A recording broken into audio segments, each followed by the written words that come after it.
Múltiples lecturas económica, social, política y electoral con relación a la pertinencia o no de las medidas para regular los precios de todos los bienes. Estos son los argumentos. Yo he ordenado inmediatamente la ocupación de esa red y sacar los productos a la venta del pueblo a precios justos, todos los productos, todos. Entramos en Bellomonte, en DACA. Nosotros nos encontramos aquí haciendo un proceso de supervisión que comenzó esta tarde, con resultados al igual que en el DACA de Boleíta. Precios que subieron inexplicablemente en porcentajes del 50 al 100% sin ningún tipo de explicación. Porque a nosotros no nos gobierna ni Fedecámara, ni Consecomercio, ni Benancham. Tres enemigos del pueblo. Dentro del marco del respeto a la propiedad privada. El comercio tiene 22 subsectores y todos están sujetos a fiscalización, todos tienen los mismos problemas que tenemos todos los comerciantes. El problema que venimos hablando desde el año pasado, desde principios de este año, tenemos problemas de escasez y desabastecimiento que ha venido creciendo.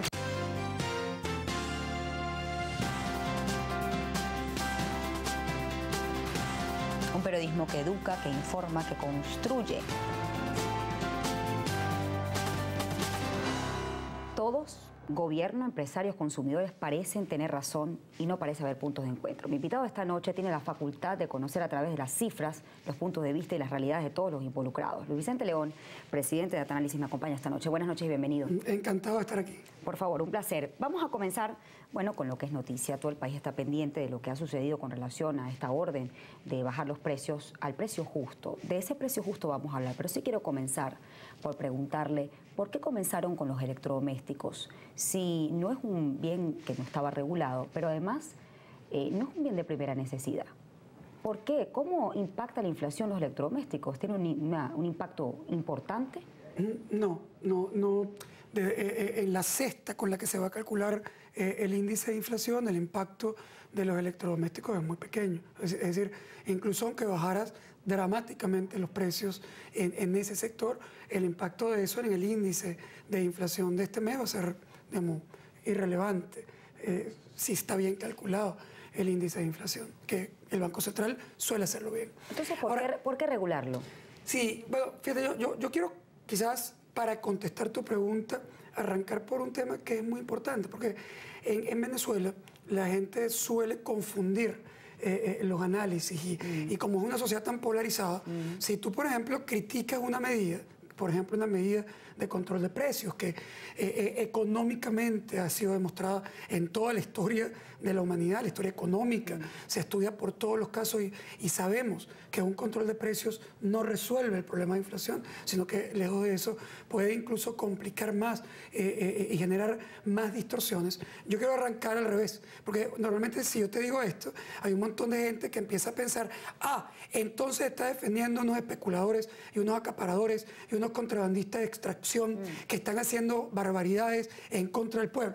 No, yo no estoy defendiendo a ninguno de eso. Y además coincido totalmente con el análisis que plantea que la sociedad venezolana y que la economía venezolana están absolutamente distorsionadas y que hay en Venezuela contrabando, hay especulación, hay contrabando de extracción, hay bachaqueros de Maracaibo que compran los productos en un supermercado y los sacan y los venden afuera, hay gente que recibe dólares preferenciales y los vende en el mercado negro, hay gente que recibe dólares preferenciales y valora sus mercancías en el valor del mercado negro, es decir, hay un montón, hay gente que cobra por entregar esos dólares, porque no hay un solo lado.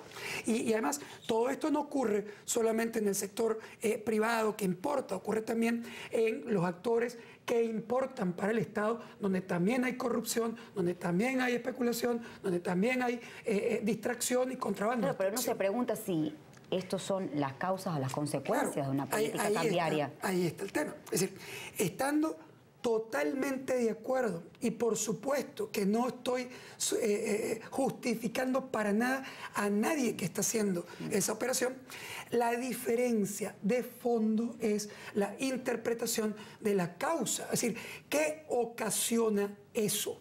Porque si tú entiendes lo que ocasiona esa distorsión, entonces puedes atenderla. Pero si tú confundes la causa, el atacar la consecuencia no va a resolver el problema. Es decir, tú resuelves el problema atacando la causa. ¿Cuál es la diferencia?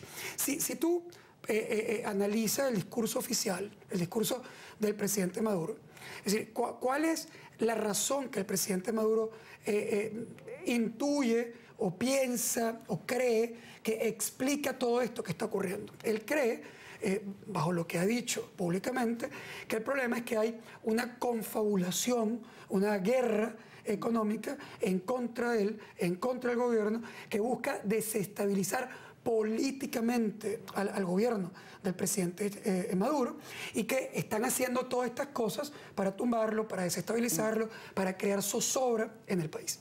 Si eso es cierto, entonces el ataque a estos grupos conspiradores es una respuesta. Es decir, vamos a controlar los conspiradores para resolver el problema, porque simplemente en la teoría de esta tesis, es decir, si yo resuelvo ese foco de golpistas, yo controlo la economía y resuelvo el problema.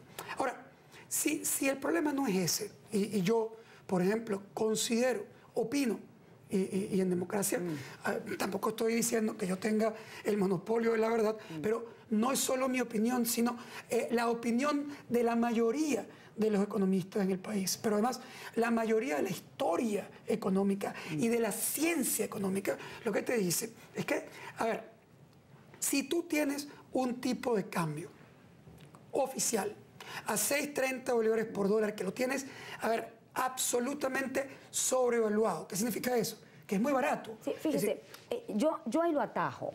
Efectivamente, cuando preguntamos la causa y las consecuencias, puede ser sí que algunos importadores le dieron dólares preferenciales y calcularon luego su mercancía, es decir, dólares de Cadivi a 6.30 y calcularon su mercancía al valor del mercado negro. Y eso es delito, es correcto. Pero aquí la pregunta es, ¿yo tengo que controlar los precios o tengo que sincerar el precio del dólar, que está sobrevaluado y que a veces es escaso? Ahí está el tema. Es decir, ¿por qué hay una gente que recibe dólares en Venezuela, dólares baratos, y los vende caros? ¿Por qué eso no pasa en Perú? ¿Por qué no pasa en Colombia?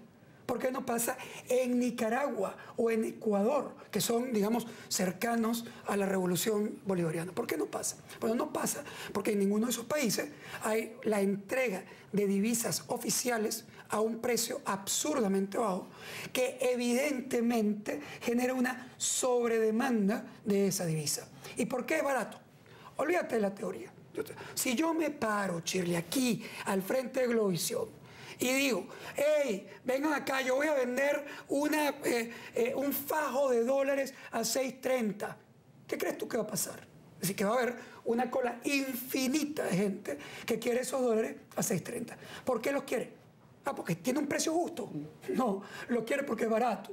Es decir, lo quiere porque están regalados. Y si todo el mundo quiere dólares, no existe ninguna posibilidad de entregarle dólares a todos, porque no hay oferta suficiente para regalar los dólares. Si tú no tienes entonces suficiente, tienes que decidir a quién sí, a quién no, cuándo, cómo. Y cuando alguien decide, es decir, cuando yo tengo que decidir entre 1.000 personas que están demandando, tengo que decidir a qué 50 se los voy a entregar, ¿qué crees que va a pasar? Lo que va a pasar es lo que ha pasado toda la historia, no tiene nada que ver ni con el chavismo, ni con la oposición, tiene que ver con la historia económica. Claro, según esta lógica, esta política cambiaria, yo me pregunto, ¿realmente son especuladores o son víctimas de un sistema cambiario controlado? Yo no lo llamaría víctima, porque aquí esto no es tampoco una película de vaqueros donde aquí están los buenos y aquí están los malos. Aquí hay buenos y malos mezcladitos en todos lados. Y hay unos especuladores, abusadores, también en el sector empresarial.